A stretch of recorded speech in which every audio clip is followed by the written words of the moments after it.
Welcome to another edition of Football Game Plan's Fantasy Football Starting Lineup. I am Emory Hunt, the czar of the playbook. That's Chris James. Follow him at CJ Florida9. I'm at FBall Game Plan.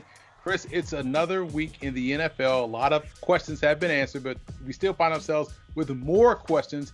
And we're starting to see some guys jump out, break out, and do things like that. So we'll get into all of those questions and those thoughts and comments and concerns for people's fantasy football roster. But remember, smash that subscribe button at youtube.com/footballgameplan. Also on iTunes at Football Game Plan Podcast, and leave us a 5-star rating. So Chris, starting with what we always start the show with, the waiver wire pickups. Now, you're talking about the quarterback position, and this is something interesting because we didn't think we were going to talk about this guy at quarterback at all, period. And that's Taysom Hill, but he's definitely someone that you are saying go pick up off the waiver wire. Yeah, and this is a weird week for the waivers because there's no buys. So you might not need to replace anyone, but some people, underperformers, whatever it may be, these are some guys you can pick up. See, Taysom Hill, he had a pretty solid game. First half didn't go as well as people would hope, but the second half he showed out. He's going to have a really high floor because he can run the ball. They like to use him in the red zone. And even if he isn't as effective as a passer as he would have been in that second half, he's going to get you some fantasy points. And we know quarterbacks' legs in fantasy do a number on other teams. As far as other quarterbacks like to pick up, and I'm going to go in order. Apparently, I just can't get over it, but the match was too good. Carson Wentz, man. If you need someone, it's Seattle defense. They did have a good one, but Carson Wentz is someone to pick up and consider starting. And then this guy has actually been a top 10 quarterback this year for the duration of the season. And that's Derek Carr playing against Atlanta. About time we actually give him some credit. He's played really well this year, taking advantage of that deep passing game that wasn't his staple for the last couple of years. Talk about a guy that has his team ready to go into the playoffs. If the season ended today, the Raiders would be in. The team that they would keep out, the Baltimore Ravens. And as we go over to the running back position, Gus Edwards is someone that you are eyeing to pick up this week. Gus Edwards is a no-nonsense runner who will run directly into your face mask. And this week, unlike weeks prior, the Ravens are almost forced to utilize just one running back. I think it'll actually help not only his production, but the team as a whole. I also like James White this week. Unfortunate injury to Rex Burkhead. So now defined roles. Damian Harris is going to be the guy who just runs in between the tackles. And James White is going to be a guy who gets a lot of targets out of the backfield. Samaje Perine is a sneaky pickup this week as they look to run the ball more because Ryan Finley is the quarterback with that unfortunate injury to Joe Burrow. He'll probably get more work than he's used to getting simply because they're going to have to lean on the running game this week. What are your thoughts on Joe Burrow's injury and how that affects everything that's happening on offense, that will happen on offense in Cincinnati? Cincinnati can't have nice things, man. That's the end of it. They really can't. Unfortunate injury. It just kind of proves that they didn't really have the guard play that they were looking for. So hopefully they can build through the draft or free agency for him. And now what's going to happen, it's going to cascade down to now the receivers because they're the most affected by quarterback play. And last year's Ryan Finley didn't give me much hope that this year's Ryan Finley would really show out. Yeah, kind of wish they still had Jacob Dolagala, who was outstanding coming out of Central Connecticut State. Played better than Finley last year, but now he's on another team's practice squad. I want to say New England. So moving on to the receiver position, and you talked about Carson Wentz, you can't give him up. Well, you have his receiver here in Jaylen Raeger, slated as someone that you could definitely go scoop up off waivers. Yeah, you've heard a lot about the coaching being the problem with Carson Wentz, and you know what? If it is, then maybe they start to get some design plays, some quick pop passes to guys like Jaylen Raeger who are just beasts when the ball's in their hands. Other receivers, this is going to be an all-rookie outlook. So I'm going with KJ Hamler. The Saints have played really well on defense. We know about the stout run defense, but the slot is still an issue, and KJ Hamler lines up there. So let's see what he can do. And then Denzel Mims, he's starting to get into the groove. He's the second best receiver on that team right now since Jamison Crowder is still a professional wide receiver, but he's going to start to show for you, and they're going to have to put up points to keep up with Miami this week. They really will. And tight ends usually help you out. We haven't seen consistency from that in the Jets department this year, although they have talent there, but they just haven't really utilized those guys. So who are some of the tight ends this week that you're eyeing on the waiver wire? Due to there being no buys, this is going to be a tough one, but I only went with two this week. I'm going with Dalton Schultz. Now that they have Andy Dalton back, he actually looked like old Andy Dalton when he was effective. Schultz should get some targets this week. against the Washington football team. And then another guy who I think it was probably due to the bye, him getting below 50% ownership, and that's Jordan Reed. Last game that they actually played, he got a lot of targets. I think it's going to move forward, and I think that he can end up being a guy that is very useful for you in that San Francisco lineup against the Rams. Now, defense and special teams can win you weeks in fantasy football, and I like how you have Washington's defense here as a sneaky one to go out and grab on the waiver wires. Why so? Because of that defensive line. You know, San Francisco had the benefit of this a couple of years ago. When you get that many first-round picks, especially high, they work out. And that line for Dallas is still a work in progress, even though they played a little better last week. So this could be a tough matchup for them, especially on a short week. I like what Seattle did. You know, until Philly can show us that they're consistent on offense, I can't trust them. Seattle played pretty well, and they kept things in front of them. So that could be a sneaky play this week as well. And the final one is the Texans. Too many issues and injuries on the Detroit side of the offense, including DeAndre Swift being out. The Texans played better football last week. Let's see if that can continue into this week. I swear, you can't really peg the Texans from week to week because you just don't know which one's going to show up. They went out there and took it to the Patriots on both sides of the line of scrimmage. And Desean Watson doing what Desean Watson does. No one talks about him being an MVP candidate. How well did the Texans play last week, in your opinion? Very well. And Desean Watson has flown under the radar. I think he has something like 20 touchdowns over the last 6 or 7 weeks. He's just doing the job. It's unfortunate that the team as a whole hasn't been able to come through and get the W's to kind of hold up to how well he's actually played this season. Yeah, we'll look to get to some W's as well in fantasy football when we take a step back and come back with more football game plans, fantasy football starting lineup. Football Game Plan is brought to you in part by Ninth and Lux. Visit the website ninethandlux.com and check out the clothing gallery. Do You Music with featured artist IW and his latest album, Season 2. You can check that out on iTunes as well as doyoumusic.com. Nesby Phipps, art, life, entertainment. NesbyPhipps.com. Grind It Out Fitness. Visit the website grinditoutfitness.com and download the app. And welcome back to Football Game Plans Fantasy Football Starting Lineup. Emery Hunt, the czar of the playbook. That's Chris James at CJ Florida 9. I'm at FBall Game Plan. And we are back talking questions, or giving you guys some tips, some advice on what you should be doing as we reach the back end of the fantasy football season. So, Chris, I want to ask you, when you're talking about moves that should be made, like who you should trade for, who you should not trade for, what is the thought process or the mindset going into this back end of the season? Sure. So it's getting close to that deadline, depending on what platform you're playing on. Some have already ended, but for those that the deadline is not over with yet, what you want to look for is teams guys that are going to help you over the next few weeks. I know that sounds simple, but seriously, you have to look at their schedules. You want to see who has a good matchup in week 13, because that's how you get into the fantasy playoffs. Not everyone is 11-0 at this stage. Some people are 5-6 and trying to make it in. And then you have to look through weeks 14, 15, and 16, because that's generally the playoffs for most leagues.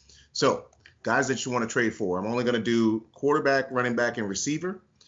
And I'm going to go with Jared Goff. Monday night wasn't an aberration. What we've seen is that Sean McVay and company don't know what they want to do with running back. It is a hot hand approach, but the number one thing they do want to do is let Jared Goff, quote unquote, cook, right? So his lineup down the stretch, weeks 13 to 16, he gets to play Arizona. They're going to have to score points. New England, that secondary is not the same as it's been in the past. The Jets, and then Seattle. So that's a pretty good lineup.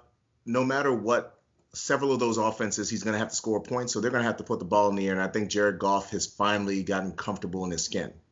At running back, Nick Chubb. It sounds really weird to say, hey, go get one of the top 5 to 10 running backs in fantasy football, but his down the stretch is going to be great. He gets to play against Tennessee. Baltimore, who stout defense, but he runs well against them.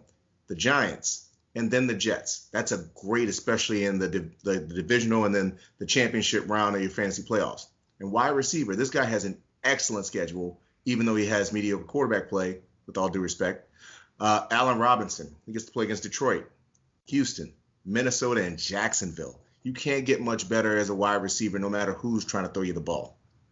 That's true, man. Like, he is set up for success, the rest of the seasons. So who are some of the guys that you should be trying to trade away to get off your team, because their matchups don't play directly into them having fantasy success. Sure, and all these guys are pretty much tops at their position or at least have value. I'm going to go with Josh Allen. This is no slight to Josh Allen. This is just a slight to his schedule. They have to play San Francisco, Pittsburgh, Denver, and New England. You saw the last game against New England. They had his number in that particular game, so that's not a great matchup. You could probably get great value for Josh Allen since he's done really well this season. King and Drake, 13 through 16, those weeks he gets to play against the Rams, okay? The Giants, who are improved against the run. Philadelphia was a good run defense, in San Francisco. I think in those games you're going to end up seeing more Kyler Murray, more of them trying to throw the ball. That's going to eat into Drake's carries. And then Chase Edmonds still exists in that backfield. And then finally, DJ Moore. Kind of funny to say, but if you're trying to make it into the playoffs and you're sitting at 6-6, this is a big thing. Week 13, he has a bye. So you want to get off of that player. And then down the playoff stretch, Denver, Green Bay, where you probably have Jair Alexander all over him, and then Washington, who you can run against. So why would you try to throw the ball against that defensive line coming at you? It's not a great situation over the next 4 weeks for a guy like DJ Moore. Now, just to project forward, some guys that you may say to this year, maybe toward the end of this year, and even going into next year, who are some of the breakout players or teams that you want to keep an eye on? Some people that you just want to earmark, hey, this guy's going to be a breakout guy, maybe the rest of the season or going to 2021 to where you want to make sure you snatch him up before everybody else if you're playing Dynasty. Absolutely. So here's a really sneaky one, and it's not a guy, it's a group of guys. They played really well last week on Thursday night, and that's the Seattle defense. Down the stretch, they have both New York teams. They have an easier than necessary schedule down the stretch, so that might be a sneaky defense that can actually win you some weeks in the postseason. Michael Pittman Jr., listen, came off that injury. He's had back-to-back games with touchdown. He looks really good, and this is the type of guy with that physical makeup, and also for no reason they just don't seem to like what T.Y. Hilton has to offer. So he's the number one guy on that team. And going into next year, he can possibly be, for whoever the quarterback is, a stud receiver. Another receiver, guy who hasn't broken out yet, and that's Henry Ruggs. They're going to use that speed eventually. Trust me, they're going to start hitting people over the head, and he's the type of guy that can get you 2 or 3 touchdowns in a week. And then a couple of running backs.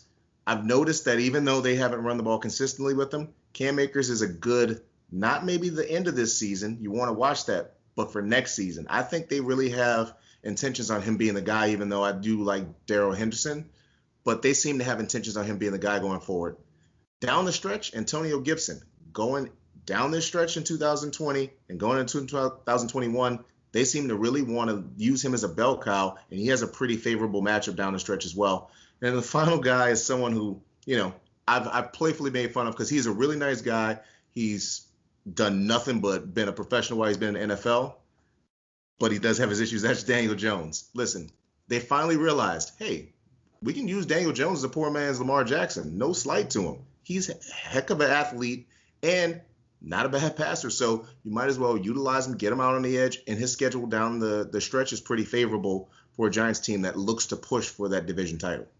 Yeah, he's starting to play with some confidence too, man. And he's one of those dudes you could easily root for because he's trying hard. He has the athleticism. They're finally letting him do that, and he's paid them back by 2 turnover-free games and also 2 wins.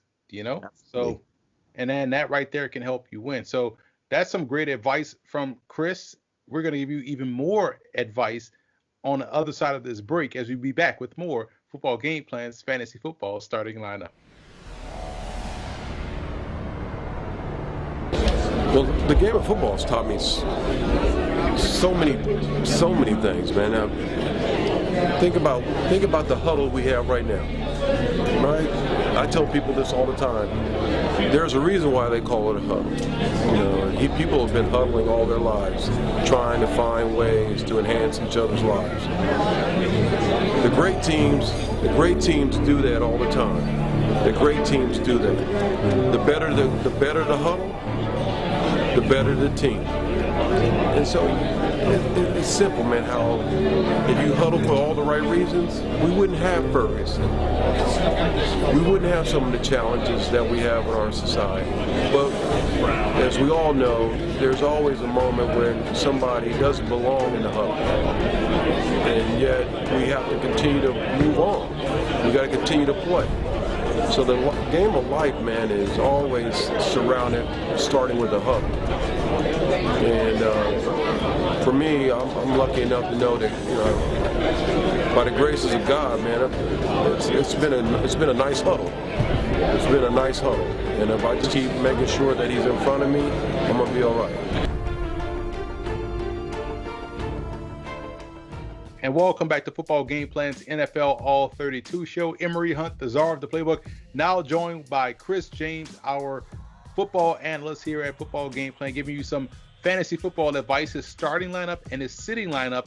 And Chris, let's start with your starting lineup. And looking at your list, you have some really great names here for guys you want to start this week.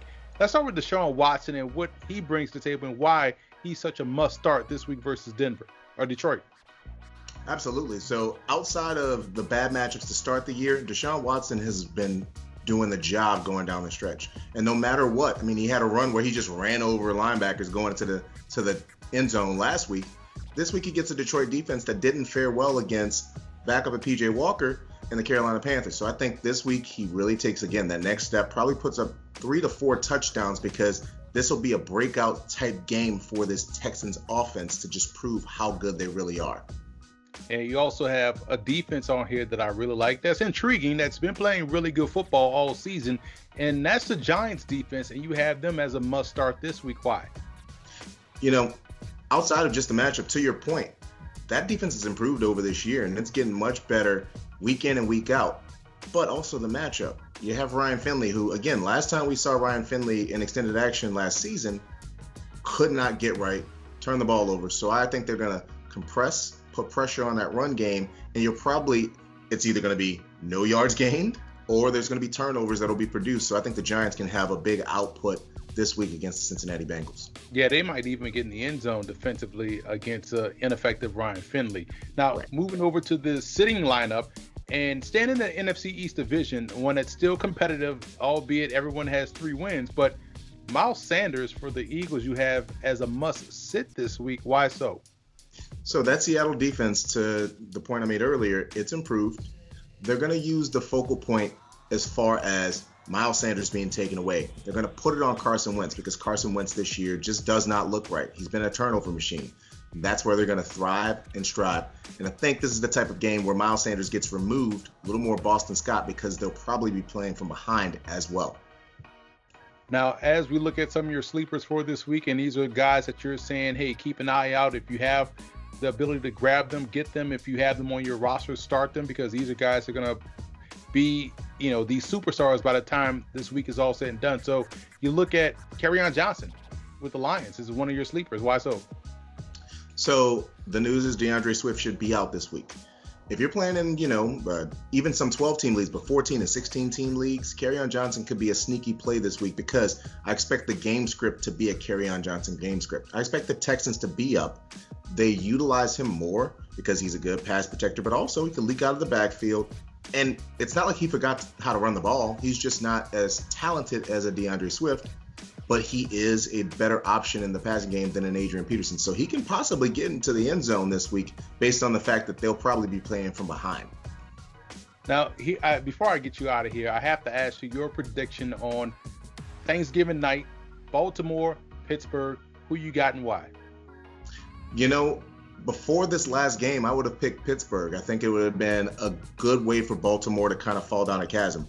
After what happened last week, I feel like Baltimore may feel like they got, I don't know what verbiage I can use on here, but they didn't feel good about themselves after the game was over. So against a Pittsburgh team that's starting to probably press a bit, because when you get to 10-0, you start to see that 16-0 show up. They always play well against this Pittsburgh team, and I think they go back to effective, pounding the ball with Gus Edwards, Lamar Jackson getting out on the edge and doing some things. I'm taking the Baltimore Ravens because I think that this is a prime example of When you don't expect it, you should expect it, and Baltimore gets back right in a game against an undefeated Pittsburgh Steelers team. So that's Chris James giving you his knowledge, his insight, and that's why you should go and follow him on Twitter at CJFlorida9. Again, I'm at FBall Game Plan. We've given you all kind of insight all throughout this show. Subscribe on YouTube at youtube.com/footballgameplan. Also on iTunes at Football Game Plan Podcast, and leave us a 5-star rating. Be sure to check out Chris on Twitter and ask him all kind of questions. He has great football insight, not just fantasy, football insight, and that's going to be key because we are all football analysts. Again, I'm at FBall Game Plan. Thank you for tuning in, and we will see you next week.